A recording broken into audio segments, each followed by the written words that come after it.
Hey there, this is a video on my week 3 milestone and what I did all last week. So starting out last week, I decided to tackle the tackle the project of moving over my user account information and my login data from CloudBoost itself over to a service called StormPath, which handles API or which handles authentication. So this is what their website looks like in case you want to look at it. So I'm going to log in here.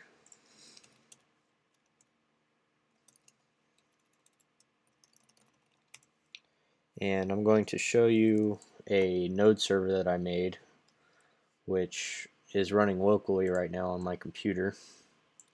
So I can go here and say localhost, log in.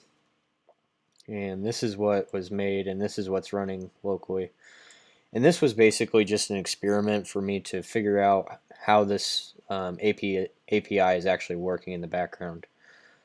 So this was a pretty big learning curve. I did some JavaScript and I did some Express library, which is part of the Node.js modules. And I tied in StormPath's library that hooks into Express. So this pretty much is like all new to me. So I can create an account locally and I can say Jimmy Test, save this.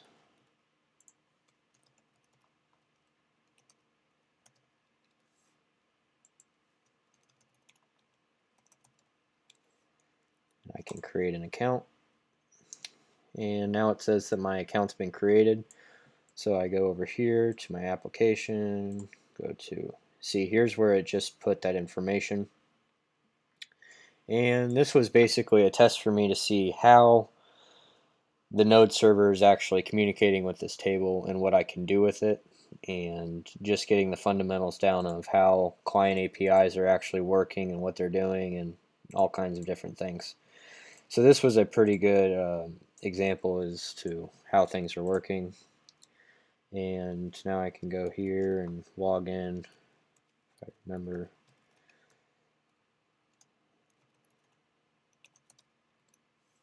The password that I just made. Yeah, so this is actually good because this is like the default page of what would happen after the user logged in. So once I did that,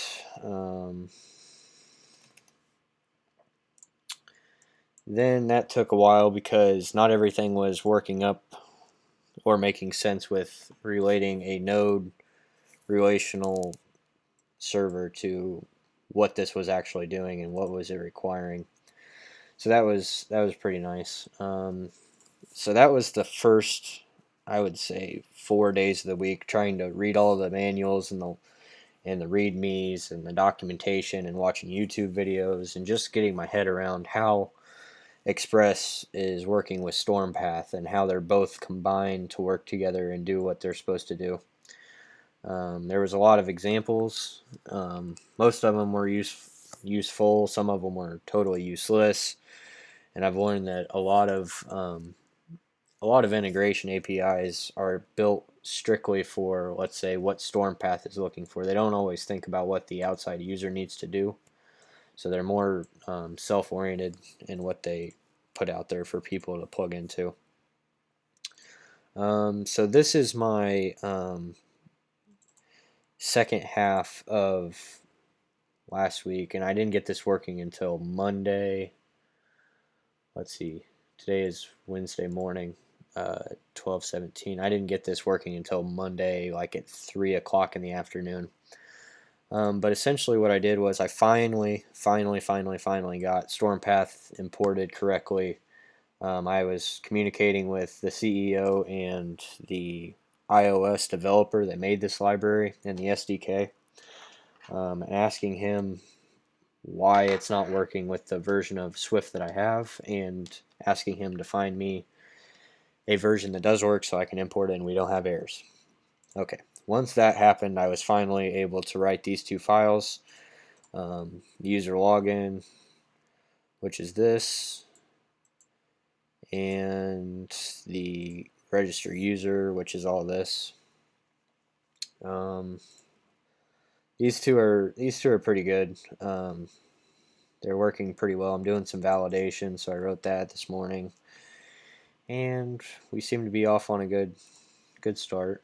I can show you what that looks like now, and this is what I've been working on this week so far, and what I'm going to continue on working because it's important.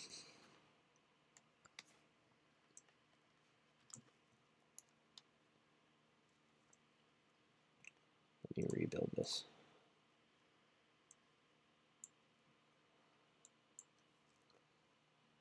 So here's everything that's working now. You can now register a user, and it will take you to this page. This is where you're filling out the backgrounds of each of these fields in the table. So let's go with test user.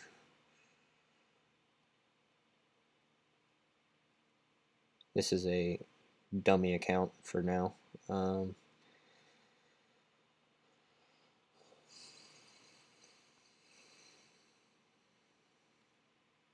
So now if I tried to create this account based off of what it is, it won't let me because the password is too short and it doesn't consist of a capital letter.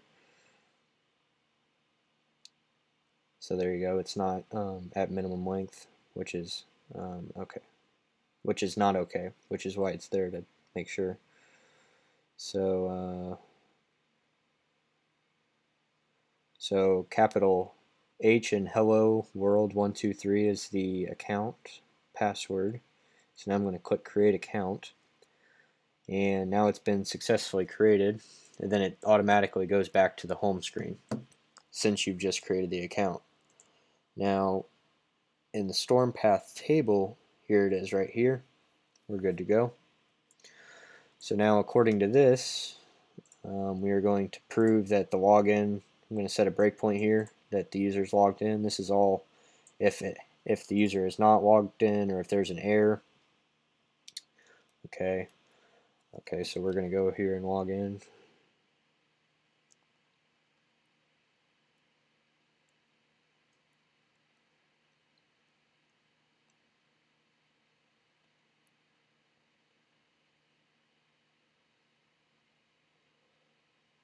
Whoops.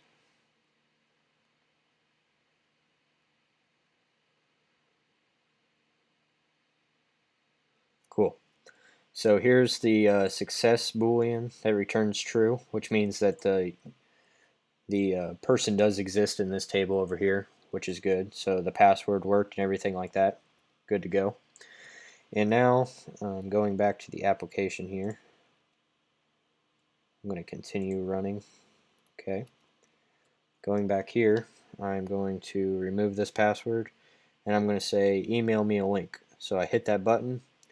It says check your email. So we're going to go over here to my email, and I'm doing this off screen real quick.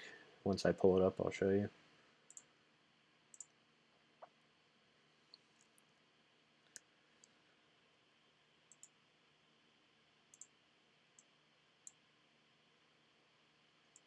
Okay, so this is an email password reset from me because I'm the administrator of the account. So this can be someone who owns the account or owns the application of the organization. So they can send password resets. This URL will expire within 24 hours, but it gives you a nice clean place to reset your password. So we can do we'll do full sale 123 with a capital F. Okay, and then we'll submit that. It's been successfully reset, and then we'll just go back over here, and I will type in full sale 123, log in.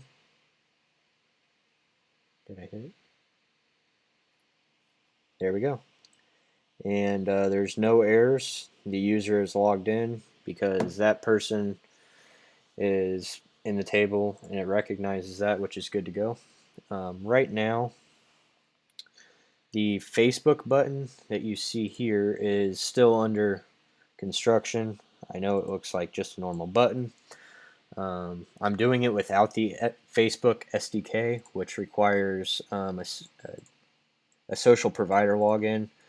And right now I'm in the middle of getting all this stuff to work, and I'm going to be doing the same with Google. And the plan is once I get that to work, I'm going to pass the token that this will return, and I can pass it over to CloudBoost, store it, trigger the um, authentication, like are they a normal admin or are they a user that's just a part of the organization, and I can toggle the views based off of what StormPath sends over there, which I'll be able to then toggle the views based off of who's able to see what and what power do they have. So that's what I'm doing this week. That kind of covers a little bit of the milestone 4, kind of. But today is only Wednesday morning at 12:24. So I'm still working as of right now, trying to get all this stuff working. I had a lot of issues with the Facebook SDK. I haven't even gotten into the Google SDK. Um, so it's been interesting. I've learned a lot that not not all the documentation on APIs always work for what you need it to. I'm a part of like 4 different Slack groups trying to figure this stuff out, and I've been had a couple of sleepless nights because I can't think about why it's doing what it's doing. But finally, I got this working, and it made me extremely happy. So, um, taking it one day at a time and working towards getting this to work. Um, Thank you, and I'll let you know how Thursday's going.